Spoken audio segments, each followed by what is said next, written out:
자리에 앉아 주십시오. 가치 있는 상을 열망하라, 이런 제목으로 말씀을 전하겠습니다.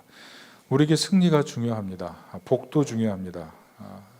하나님께서 올 2022년 우리 사랑하는 성도님들에게 승리 주시고 복 주시기를 축복합니다. 그러나 우리가 승리주의, 기복주의로 빠지면 위험하다는 것입니다.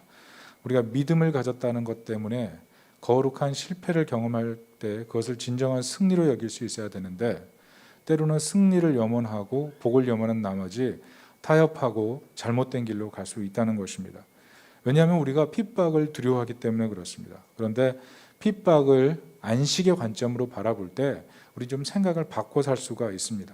안식이라는 큰 틀에서 보면 핍박과 고난도 신앙의 절정으로 가는 길이고, 무엇보다 거룩의 시간으로 보낼 수가 있기 때문에 그렇습니다.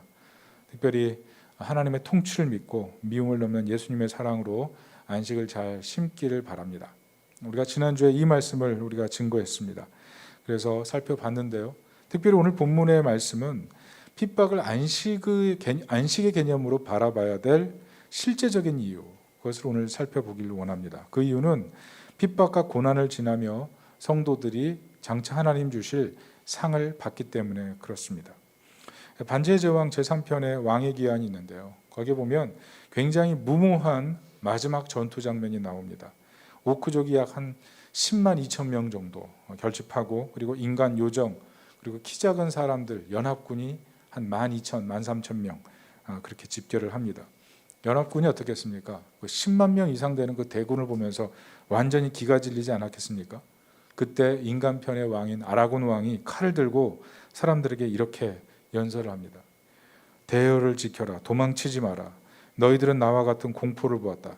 언젠가 오크의 칼에 인간의 방패가 부서지고 우리의 용기가 무너지고 우리의 동맹이 깨질 수도 있다. 그러나 오늘은 아니다. 인간 시대의 종말이 올지도 모른다. 그런데 오늘은 아니다. 오늘은 싸워야 하는 날이다. 이 땅에서 소중한 것들을 지키기 위해 모든 것을 걸어야 한다. 그리고 어떻게 하죠? 칼을 들고 적진을 향해 홀로 달리기 시작하죠.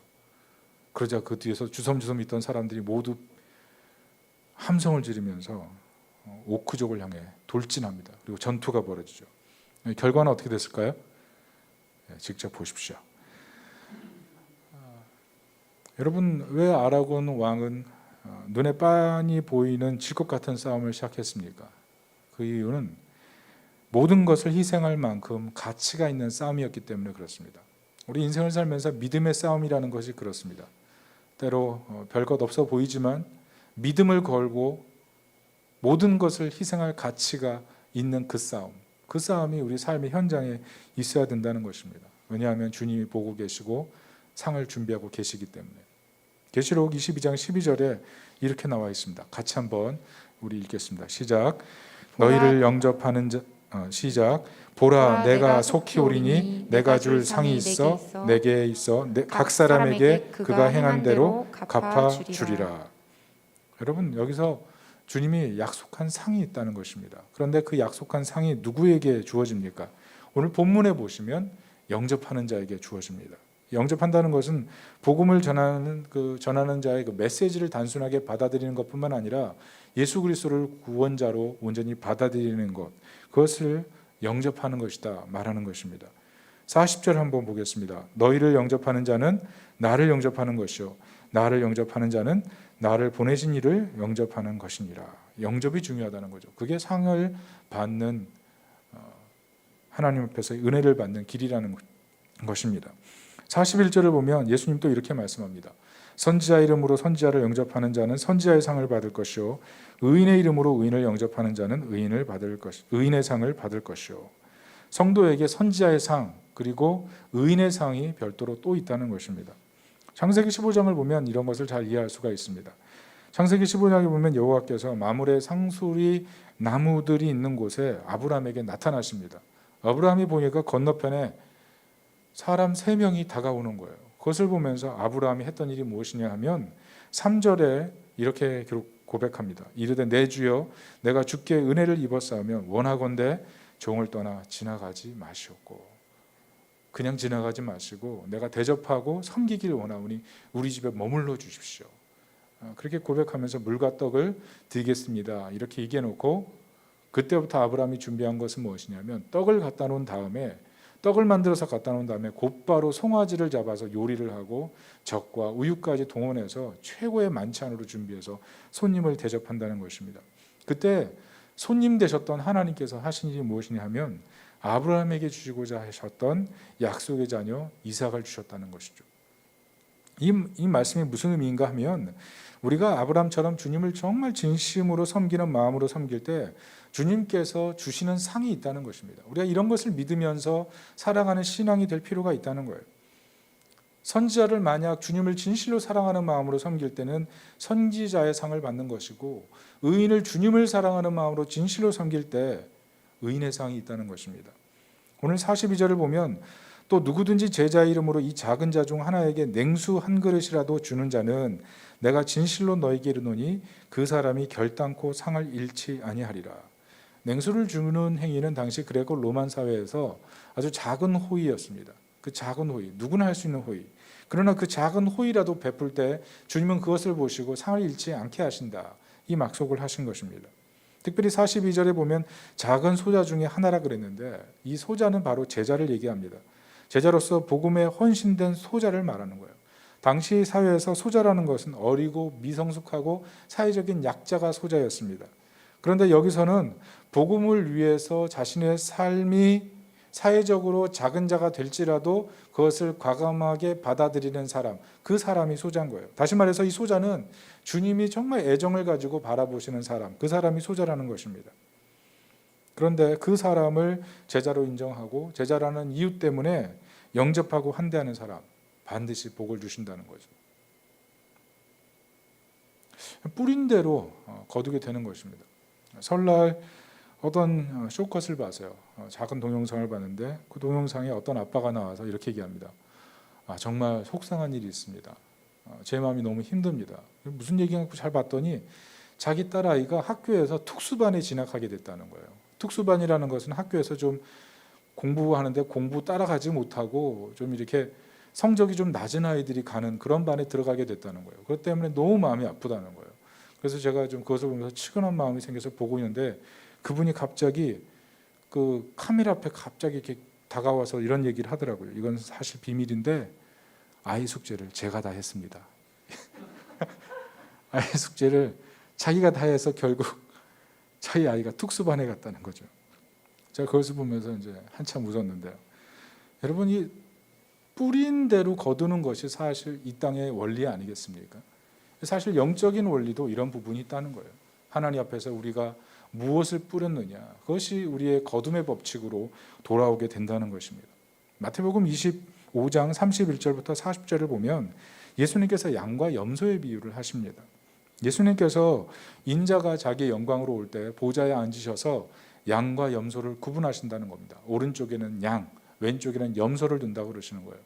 그리고 오른편에 있는 양들을 향해서 이렇게 얘기합니다. 복받을 자들이여 나와 창세로부터 너희를 위하여 예비된 나라를 상속받으라, 이렇게 얘기하십니다. 그리고 하시는 말씀이 너희는 내가 줄일 때 먹을 것을 주었고 내가 목마를 때 마실 것을 주었고 내가 나그네로 있을 때 너희가 나를 대접했다, 이렇게 얘기하십니다. 그래서 오른편에 있는 양의 무리들이 얘기합니다. 우리가 언제 그렇게 했습니까? 그때 예수님께서 하시는 말이 지극히 작은 자에게 한 것이 바로 나에게 한 것이다, 이렇게 얘기를 합니다. 그리고 왼편에 있는 염소 떼들을 향해서 이렇게 얘기를 합니다. 저주를 받은 자들아 나를 떠나 마귀와 그 사자들을 위하여 예비된 영원한 불에 들어가라. 그러면서 이렇게 말씀합니다. 내가 줄일 때 너희가 먹을 것을 주지 아니하였고 내가 목마를 때 마실 것을 주지 아니하였고, 쭉 얘기를 하세요. 그래서 또 사람들이 얘기하죠. 주님, 우리가 언제 주님한테 그런 적이 있습니까? 우리는 그런 적이 없습니다. 그때 예수님께서 이렇게 얘기합니다. 지극히 작은 자에게 한 것이 지극히 작은 자에게 하지 아니하는 것이 나에게 하지 아니한 것이다. 여러분, 오른쪽이라는 것은요 영광과 명예를 상징합니다. 반면 왼쪽은 굴욕과 비참, 수치의 자리를 얘기하는 것입니다. 특별히 입술로 나는 믿는다는 고백을 하면서 삶으로는 전혀 신앙생활이 드러나지 않는 사람, 그게 바로 왼쪽이라는 것이죠. 주님께서는 양과 염소의 비유를 통해서 어느 쪽에 설 것인가, 이것을 도전하고 있는 것입니다. 결국 무슨 말입니까? 주님은 한 사람 한 사람의 섬김을 평가하신다는 것입니다. 얼마나 하나님 앞에 진심을 담아 성실하게 충성되게 하고 있는지를 주님이 평가하고 계신다는 겁니다.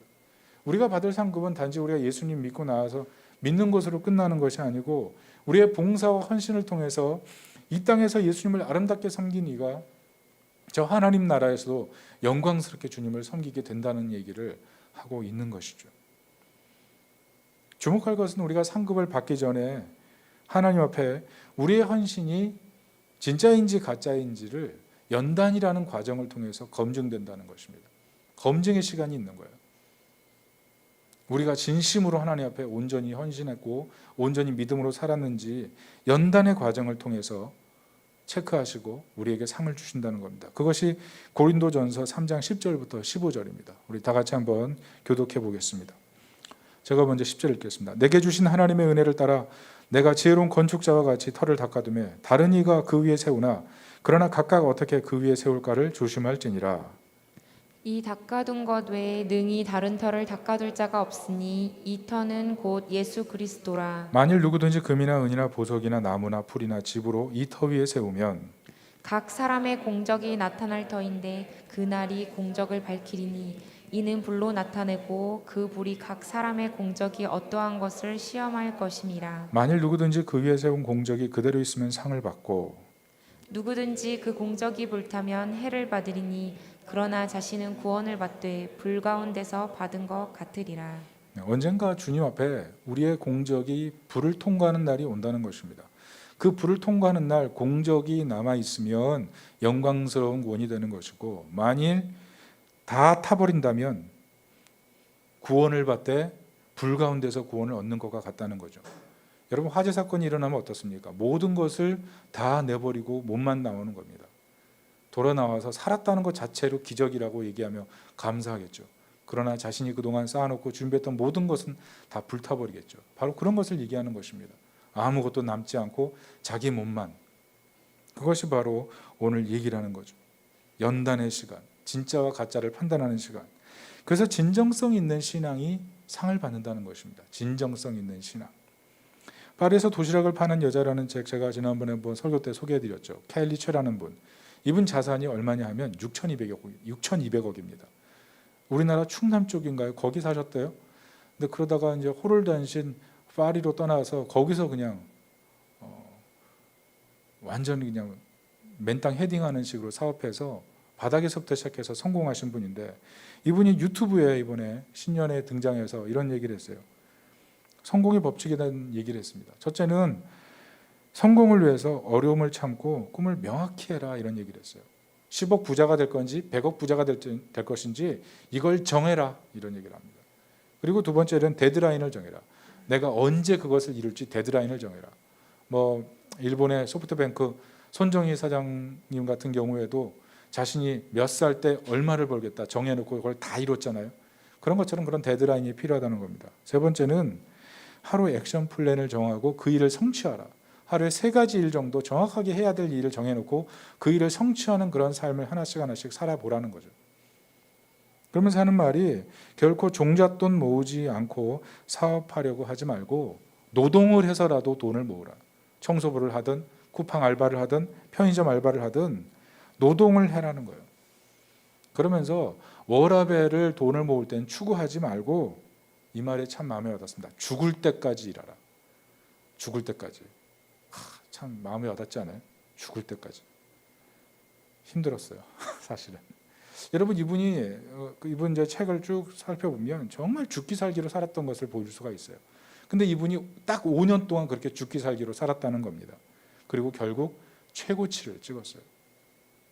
무슨 말인가 하면 이분이 하는 말이 결코 땀 흘리지 않고 성공할 수 없다는 얘기를 하는 거죠. 여러분 우리는 보통 많은 사람들이 얼마나 멋있는 옷을 입었나 집중합니다.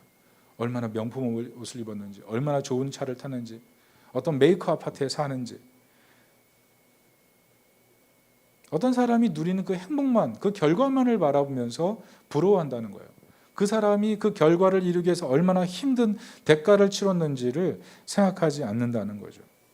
그래서 사실 우리가 약한 사람들을 우습게 보지 않는 것처럼 부자들도 우습게 보면 안 됩니다. 왜냐하면 부자들도 부자의 자리에 오르기까지 혹독한 연단의 시간을 통과했기 때문에 그래요. 다시 말해서 노 크라우스 노 크라운인 거예요. 노 크로스 노 크라운. 연단 없이 영광이 없는 거예요. 성도들의 삶도 마찬가지라는 것입니다. 연단 없이 진짜를 알 수가 없다는 거죠. 그 사람의 신앙이 진짜인지 가짜인지는 연단의 과정을 통해서 분명히 알게 되는 겁니다. 그 연단의 과정을 통해서 그 사람이 상을 받을 자인지 상 받지 않을 자인지를 깨닫게 된다는 거죠. 그래서 연단의 시간을 잘 보내고 연단을 통과해서 불같은 연단을 통해서 영광스러운 신앙의 자리에 서야 된다는 것입니다. 어떤 분은 살면서 예수님 이름이 무엇이 대단한가? 왜 자꾸 교회만 오면 예수 예수 하는가? 그냥 좀 좋은 얘기 해달라. 강단에서 좀 마음에 감동적이고 편안하고 웃긴 얘기만 좀 해달라. 이렇게 마음속으로 외치는 사람들이 있습니다. 그런데 교회에서 예수님 이름 계속 얘기하는 이유가 무엇입니까? 예수님 이름이 대단해서가 아닙니다. 예수님 이름이 대단해서가 아니고 예수님 이름이 구원이기 때문에 그렇습니다. 예수님이 하나님이시기 때문에 그래요. 헨리 나우엔이 그런 얘기를 했습니다. 예수 이름을 소중히 여기지 않으면 예수 없는 목회를 하게 된다. 목회자들이 예수 이름을 소중히 여기지 않으면서 목회를 하면 나중에 예수 없는 목회, 성공지향적이든 뭐 물욕 중심적이든 자기 원하는 대로 하는 이상한 목회를 하게 된다는 거죠. 우리 신앙도 똑같습니다.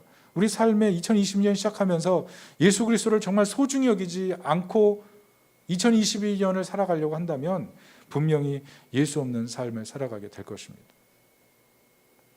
어떤 분들은 그냥 최후 심판의 날 예수님 믿는다고 하면 구원받는 거 아닙니까? 이렇게 말할 수도 있어요. 그런데 생각해 보십시오. 우리가 이 땅에 살면서 최후의 심판의 날 예수님 앞에 서 계실 때 우리가 정말 멋대로 살면서 멋대로 산 다음에 최후 심판의 날 예수님 보고 나서 예수님 제가 예수님 믿습니다. 이 말 과연 할 수 있을 것 같습니까? 과연 그때 예수님을 의지할 믿음이 남아 있을까요? 정말 성도라고 한다면 예수 이름이 소중하다는 것을 알기 위해서 때로는 연단도 불사하는 거죠. 거룩한 패배를 받아들이고 진정한 승리가 되기 위해서 그런 삶을 받아들이는 것이죠. 마치 다이아몬드 1캐럿을 얻기 위해서 250톤의 광물이 소비되는 것처럼 어려움이 있어도 도망치지 말고 때로는 연단을 받아들여야 된다는 것입니다. 진짜 상을 받을 사람인지를 구별하는 과정이기 때문에 그렇다는 거죠. 천주교도 그렇습니다. 예전에 제가 한번 얘기했던 것 같아요. 순교한 이들에게 성인 칭호 줍니다. 그런데 성인 칭호를 다 주지 않는다는 거예요. 순서가 있습니다. 하나님의 종, 그리고 가경자, 복자, 그리고 최후의 성인의 지위를 주는 거예요. 근데 이 성인의 지위를 뭐 순교했다고 다 주지 않고 점검을 한다는 겁니다.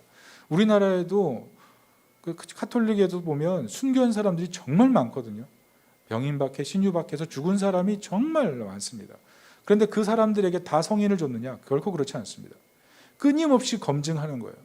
특별히 성인이 돼야 되지 않을 이유만을 끊임없이 얘기하는 사람들이 있어요. 그 사람들이 데블스 어드버킷이에요. 왜 성인이 돼야 되지 않는지 합당한 이유를 쭉 얘기해서 되지 않게 하는 거죠. 왜 그렇게 하는 것입니까? 무조건 성인의 지위를 주지 않기 위해서 그러는 거예요? 아니요. 검증해서 정말 존경할 사람들만 세우자는 거죠. 그게 합당한 거 아니겠습니까? 연단도 이와 같은 거예요. 진짜를 만드는 패스워드와 같은 것입니다. 은이 그래요. 은을 여러분 정련할 때 제가 참 놀라운 소식을 들었습니다. 이 은을 정련할 때 불순물이 다 태워지면 어느 순간 재련사의 얼굴이 은에 비치는 때가 온답니다. 그때가 정말 순도가 가장 높을 때라는 거예요. 이런 것처럼 우리 인생이 연단의 과정을 통과할 때 어느 순간 우리의 모습에 그리스도의 영광의 광채가 드러나는 날이 있다는 거죠. 그 영광의 광채를 보면서 사람들이 당신은 정말 예수님을 믿는군요. 이런 고백이 나오는 신앙. 그게 바로 진짜 신앙이라는 것입니다. 여러분 욥기를 보면서 우리가 의아한 점이 무엇입니까? 하나님께서 욥을 보면서 이 땅에서 완전한 자, 의로운 사람이라고 칭찬하셨어요. 그런데 욥이 그런 칭찬을 받았음에도 불구하고 욥기를 쭉 읽다 보면 욥이 뭐해요? 원망하고 하나님 앞에 고난을 토로하고 하나님 어떻게 이럴 수 있습니까? 이런 식으로 고백하게 되잖아요. 결국 욥도 의로운 사람이라 칭찬받았지만 사실은 정련이 필요한 사람이었던 거예요. 그러므로 우리가 볼 때 내가 괜찮은 사람 같을 때가 있지 않습니까? 사실은 그때가 위험한 상태예요. 나 교회 와서 예배 잘 드리고 평상시에 신앙생활 잘하고 뭐 기도생활 잘하고 나 괜찮아. 그게 바로 위험한 상태라는 것입니다. 도리어 내 모습이 과연 하나님 앞에 이 모습으로 살아갈 수 있는가라고 생각하면서 고통스러워하고 연단의 시간을 보낼 때가 도리어 안전한 거예요. 왜? 하나님의 손안에서 연단받고 있는 과정이기 때문에. 맥스 루케이도가 예수님처럼이란 그런 글을 썼습니다. 거기에 이런 내용이 있습니다. 천국의 가장 큰 복은 바로 당신이 될 것이다. 당신은 걸작품이 되어 천사들이 흠모할 것이다. 마침내 당신은 하나님의 마음을 알 것이다. 완전한 사랑으로 사랑하게 될 것이다. 광채나는 얼굴로 예배하게 될 것이다. 하나님의 말씀을 다 알아들을 것이다. 마음은 순결할 것이고 말은 보석 같을 것이고 생각은 보화와 같을 것이다. 당신은 예수님처럼 될 것이고 마침내 당신은 그분의 마음을 품게 될 것이다. 예수님의 마음이 당신의 마음이 될 것이다. 죄가 없고 기쁨이 가득하고 예배에 지침도 없고 온전한 분별이 생길 것이다. 예수님처럼 될 것이다. 연단을 통해서 놀라운 상을 받게 된다. 이것이 바로 맥스 루케이드의 얘기죠. 그 상급이 있는 것입니다. 여러분, 복음이 무엇입니까? 복음의 약속이 무엇이냐면 예수 그리스도의 연단을 통해서 우리에게 이 놀라운 복이 이미 우리에게 임한 상태라는 것입니다. 그것이 에베소서 1장 3절의 말씀입니다. 우리 다 같이 한번 읽어보도록 하겠습니다. 시작. 찬송하리로다 하나님 곧 우리 주 예수 그리스도의 아버지께서 그리스도 안에서 하늘에 속한 모든 신령한 복을 우리에게 주시되. 여러분, 신령한 복으로 복 주시되 할 때 이 시제가 과거입니다. 신령한 복을 이미 그리스도를 통해서 우리가 다 받았다는 것입니다. 예수님 우리를 위해 죽으셨을 때 우리는 그리스도 안에서 연합됐고 하늘의 복을 받았고 영적인 복을 받았고 하늘에 속한 은총을 입었다는 것이죠. 그래서 우리가 은혜를, 너무나 놀라운 은혜를 받았기 때문에 이 땅을 살 때 은혜를 흘려보내는 삶, 놀라운 복을 받은 사람이기 때문에 겸비하며 장차 우리가 눈으로 목도하게 될, 이 땅에서 다 목도할 수 없기 때문에 장차 그 나라에서 목도하게 될 그 영광스러운 상을 바라보면서 겸비하게 살아가는 것, 그게 바로 우리 이 땅의 모습이 되어야 된다는 것이죠. 우리 살면서 하나님의 상도 바라보면서 또 열심을 내다가 지치는 분들 있지 않습니까? 너무 힘듭니다, 하나님. 그러나 우리가 기억해야 될 것이 주님이 그것을 다 알고 계시다는 거예요. 선을 행하다가 낙심하지 말라 그러지 않습니까? 주님이 알고 계시기 때문에 소망을 갖고 다름질해야 되는 것입니다. 고린도전서 9장 24절에 보면 운동장에서 다름하는 자들이 다 달릴지라도 오직 상을 받는 사람은 한 사람인 줄을 너희가 알지 못하느냐. 너희도 상을 받도록 이와 같이 다름질하라. 2021년 다름질 열심히 했던 분들이 있었을 겁니다. 다름질하면서 늪에도 빠지고 수렁에도 빠지고 어려운 분들이 있었을지도 모릅니다. 다시 한번 주님이 다 아신다라는 그 믿음을 가지고 주님이 주실 상을 바라보며 다시 한번 다름질할 수 있기를 예수님의 이름으로 축복합니다. 그리고 성숙한 이들일수록 의도적인 정화가 필요한 것입니다. 여러분, 그 연말에 그 방송국마다 그 연예인들 상 주잖아요.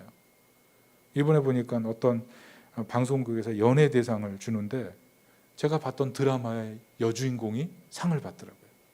펜트하우스, 거의 천서진, 그 악녀, 그 역할을 했던 분이 상을 딱 받는 걸 보면서 제가 너무 기뻤어요. 뭐 악녀를 좋아해서 그런 게 아니고 연기를 잘하지 않았습니까? 네. 하여튼 그분이 상을 받았어요. 근데 그분이 나와서 이렇게 고백을 했어요. 제가 이 방송국에 들어와서 보조 출연자로 시작한 것이 22년 전인데 이런 상을 받다니 너무나 감개무량합니다. 여러분, 제가 그분이 처음 TV에 나올 때부터 봤거든요. 근데 그 옛날 모습 그대로 지금까지 그 아름다움을 그대로 유지하고 있어요. 얼마나 많은 철저한 노력과 절제력이 필요했겠습니까? 얼마나 연기력도 성숙했는지 몰라요.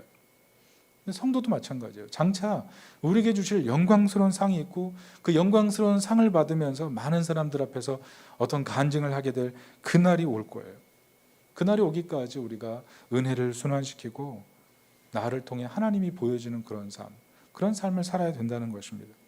왜냐하면 예수님께서 먼저 능동적 수동성을 통해서 이 땅에 우리 먼저 앞서서 영광스러운 걸음을 하셨기 때문에 우리도 그 뒤를 따라가야 된다는 것입니다. 여러분, 사랑이 어떤 것입니까? 여러분, 사랑이 무엇이냐 하면 상대방을 사랑하면 상대방이 사랑하는 모습이 되는 거예요. 심지어 상대방이 불완전해도 사랑하려고 하고 사랑을 가로막는 것을 파괴해버리죠. 그게 사랑의 속성 아니에요? 여러분, 우리가 정말 주님께서 주신 은혜가 있다면 그 주님을 사랑하는 마음으로 우리가 무엇을 어떻게 드려야 될까요? 예전에 슈렉이라는 영화가 있었어요. 그 슈렉은 몬스터라는 뜻인데요. 거기 보면 남자 주인공이 슈렉이고 여자 주인공이 피오나 공주인데 피오나 공주가 정말 예쁘게 나옵니다.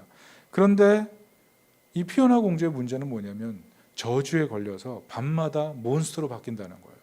몬스터가 돼요. 그래서 꿈이 뭐냐면 진정한 아름다움을 찾는 거예요. 진정한 아름다움, 그게 꿈이에요. 그런데 슈렉과 사랑에 빠지죠. 이 몬스터와 사랑에 빠져요. 그래서 결국 슈렉에게 키스를 하고 몬스터가 되는 거.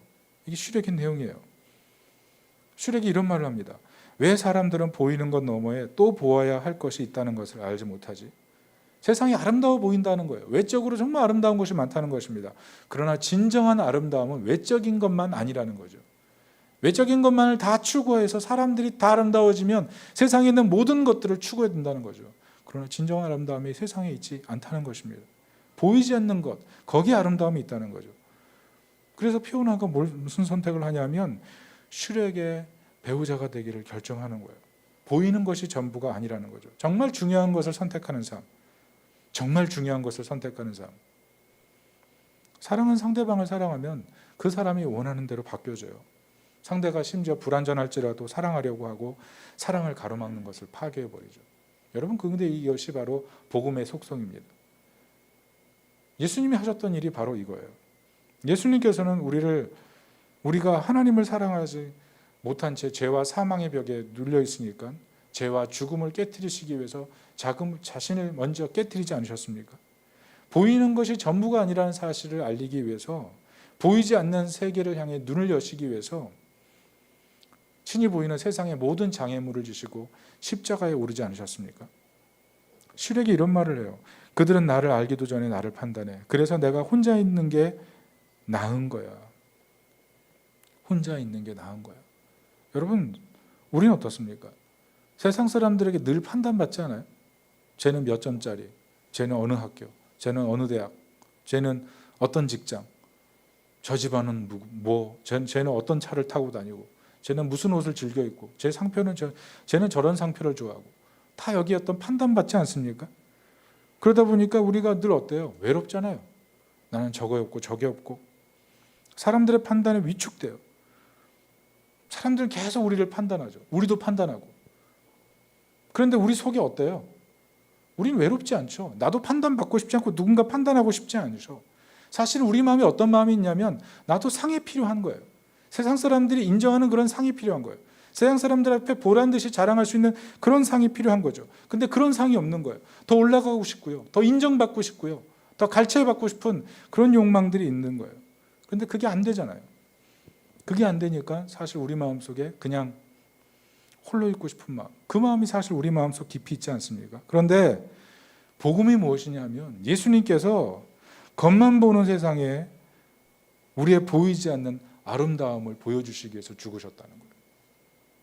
우리를 위해 죽으실 만큼 우리가 소중한 그런 존재라는 사실을 알려주기 위해서 죽으셨다는 거예요. 세상이 알지 못하는 더 영광스러운 상을 우리에게 주시기 위해서, 보이지 않는 더 영광스러운 상을 주시기 위해서 우리를 이끌어 가신다는 것을 알리기 위해 죽으셨다는 겁니다. 세상의 판단을 뛰어넘게 하시고 우리가 가장 외로울 때, 내가 홀로라고 생각할 때 그 자리에 항상 함께 계시기 위해서 예수님 이 땅에 오셔서 우리를 위해 죽으셨다는 거죠. 그래서 우리는 세상 많은 사람들이 자기 나름의 상을 추구하지만 우리는 이 땅에서 주님의 도우심으로 상을 얻을 뿐만 아니라 장차 예비된 하늘나라에 가서 주님이 주실 세상이 받을 수 없는 복까지 누리게 되는 진정한 영광 속에 들어갔다는 것입니다. 이게 바로 우리에게 벌어진 복음 사건이에요. 그럼 우리가 정말 주님이 우리에게 주실 상이 있다면 우리가 어떻게 되겠습니까? 주님이 주실 엄청난 상이 있다면 내가 붙잡고 가고 이게 나의 인생의 전부라고 생각했던 그것들을 내려놓는 것, 그게 바보짓이 아니라는 거예요. 그게 낭비가 아니라는 거예요. 그게 이상한 뻘짓이 아니라는 거예요. 내가 움켜잡고 있으면 결코 하나님의 영광스러운 상을 받을 수 없다면 내게 보이는 그 작은 것들을 내려놓고 주님이 주실 그 영광스러운 것들을 잡는 것, 그게 정말 지혜로운 것 아니겠습니까? 유명한 얘기죠. 짐 엘리엇이라는 선교사님, 에콰도르에 가서 아우카족에게 순교당하잖아요. 세상들이 조롱했습니다. 이게 무슨 낭비인가? 유력한 대학을 나와서 왜 세상에서 세상이 주는 영광을 누리며 호의호식하지 않는가? 이렇게 바보 같은 뻘짓을 하는가? 그런 신문기사에 분노해가지고 엘리자베스 엘리엇, 그 부인이 짐 엘리엇의 일기장을 공개했어요. 그 일기장에 이렇게 써 있습니다. 나는 마른 장작과 같습니다. 그런데 주님의 영광을 위해 타오르기를 원합니다. 양은 제단에 드려질 때 의미가 있습니다. 하나님, 내가 주님께 드려지기를 원합니다. 나는 가치 있게 쓰임 받기를 원합니다. 하나님, 나는 세상에 하나님의 영광을 드러내는 전시품이 되기를 원합니다. 나는 영원한 것을 위해서 영원하지 않은 것을 버리는 그런 영광스러운 삶이 되기를 원합니다.